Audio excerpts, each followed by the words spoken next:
Hi everyone! Ito po pala ang mga nangyari sa ginanap na mini youth camp sa Tandok last year. Sorry po dahil late upload na, pero watch nyo po and very worth it po ang inyong mapapanood sa kaganapan na ito. Marami po tayong matututunan sa kanilang fellowship. Thank you so much po! Foundation. Para akong isang foundation. Mahilita para lang maipakita ng maayos ako. Yeah. Oh, isip mo na kayo, wala pa naman. May time pa kayo, wala pa si... Ano ba na ako ng peso ko television? Sino na? Then, nag-merit commission sabi. Sino na? Ay, sino katabi mo dyan? Ikaw. Sa iring. Isip daw kayo ng bagay na hawak mo ngayon. Nagpapaliwanag Hindi ko mo kami. alam. Last na siya. Sige, last na siya. Ito ba?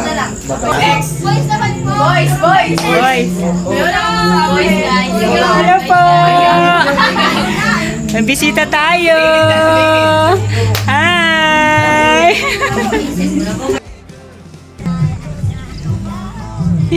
Ano yan? Mag-bonfire na sila mamaya. Ayan. Yan yung aming tatay Rolando. Buti na lang may flashlight. At nandito yung iba. So merong pag-games ang mga youth ngayon. And now it's already 9 p.m. So ayan. Katatapos lang namin mag-dinner. So mamaya magbo-bonfire sila sa loob. And then yan. Hi. Hi. Hi, Kuya David. Hi.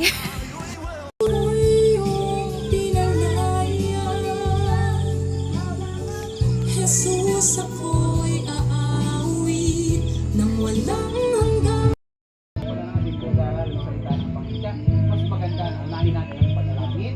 Unahin natin yung isipin ng buhay natin. Diba, hindi mo kailangan magbitaw ng isang church para mamaya mas magaling para sa atin yung ating tinuturuan.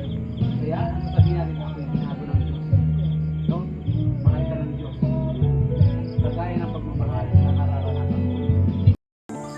Yung mga uuwi, pag-pray mo makauwi ng ligtas. Yung mga matutulog, pag-pray mo, huwag mabangon. Yung nababangon mo dito, yung naalala mo yung dati. Paulit-ulit. Papanaginipan mo yung ng ghost sa'yo. So, pag-pray mo lang. Wala ka dapat ititira. Pag-pray mo lahat. Amen! Amen. Pagka may nakalimutan ka, itutuloy ni Mattel. Sige. Meron pa kayo gustong idagdag na prayer request? Sino dito hindi nag-aaral gusto makabalik? Amen! Si Kuya Rizal, sabi mo. Nag-stop ka ng 1 year anak, di ba? Nag-stop din siya. Stop ka din, di ba? Pag-pray mo, makakabalik na siya ngayon siya. Natapos nag-ano siya.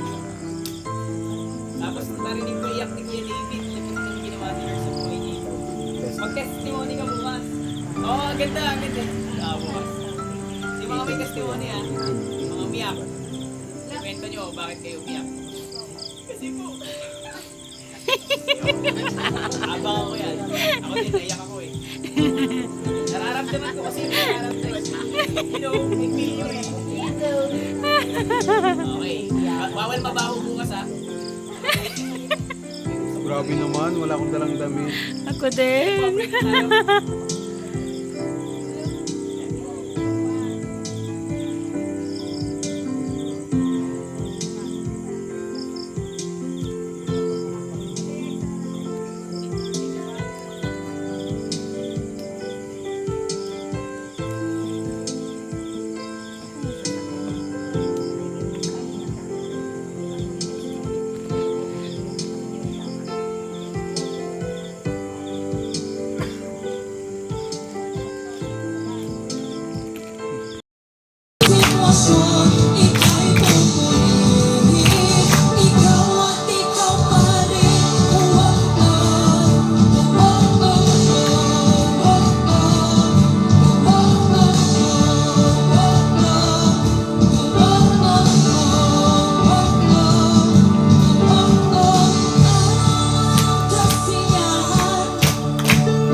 3 verse 12, sabi doon, makinig ka mabuti sa tinuturo sa'yo.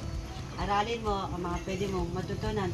So, kailangan yung talagang, aralin nyo talaga lahat ng mga salita ni Lord. Kumuha kayo ng mga pwede nyo matutunan at maibahagi sa mga kabataan.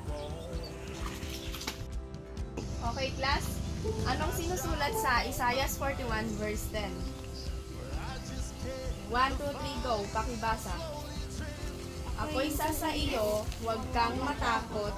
Ako ang inyong Diyos. Hindi ka dapat mangamba. Palalakasin kita at tutulungan, iingatan at ililigtas.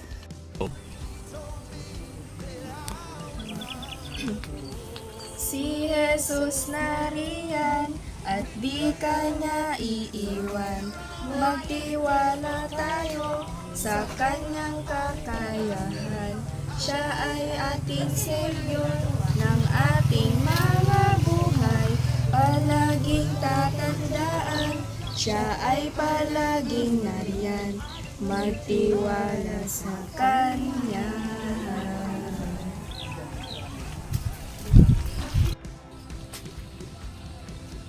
Isang magandang umaga sa inyong lahat at ngayon narito tayo sa Talugtog, Nueva Ecija upang makapakinig ng ilang kasagutan sa mga katanungan. Ang sabi dito, ano ba ang pinagpapasalamat mo sa Diyos after mo maisuko ang iyong kasalanan? Unahin na po natin si Pia Lane Palaruan. Nagpapasalamat po kay Lord kasi kahit gano'n ako kadungis, nilinis niya ako at pinatawad niya ako sa mga nagagawa kong kasalanan. At pangalawa naman po ay si Resi Valerio. Nagpapasalamat ako kay God kasi kahit ang dami-dami kong kasalanan, pinatawad niya. At ang last at hindi magpapahuli, si Glidel Olivo. Nagpapasalamat po kay Lord kasi nilinis niya po ako sa mga kasalanan. At ngayon, sabay-sabay natin bigkasin ang sinabi ng Lord sa Psalms 86 verse 12. I give thanks to you, O Lord, my God, with my whole heart, and I will glorify your name forever. Napaligiran ng bihag ng gulo, di ko pagpapalit-palit sa mundo. Eto tayo sa uli, palagi babalik pa rin sa presensya mo. Hanggang sa uli, palagi pipiliin kong maging sulit sa'yo. Salamat, nais kong patawarin mo, Panginoon.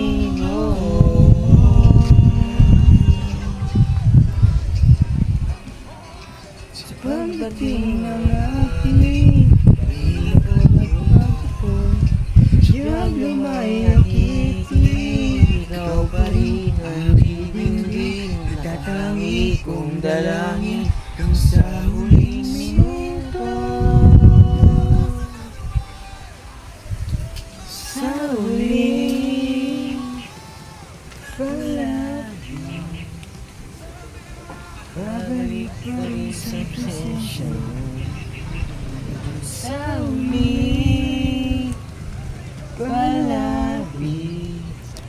At eto na nga mga kapatid, habang kami po ay papauwi ng Muñoz gamit ang aming kolong-kolong, ayan, sa hindi inaasahang pangyayari po ay naplatan po kami habang kami po ay pauwi ng Muñoz at ihahatid po sana namin yung mga youth papuntang Bantug.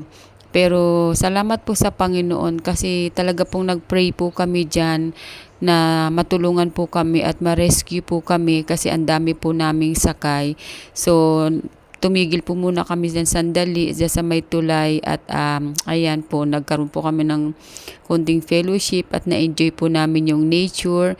Pero habang kami po ay naka-stop over dyan, meron na pong kaming tinawagan na pwedeng mag-rescue po sa amin. Ayan, salamat sa Panginoon po.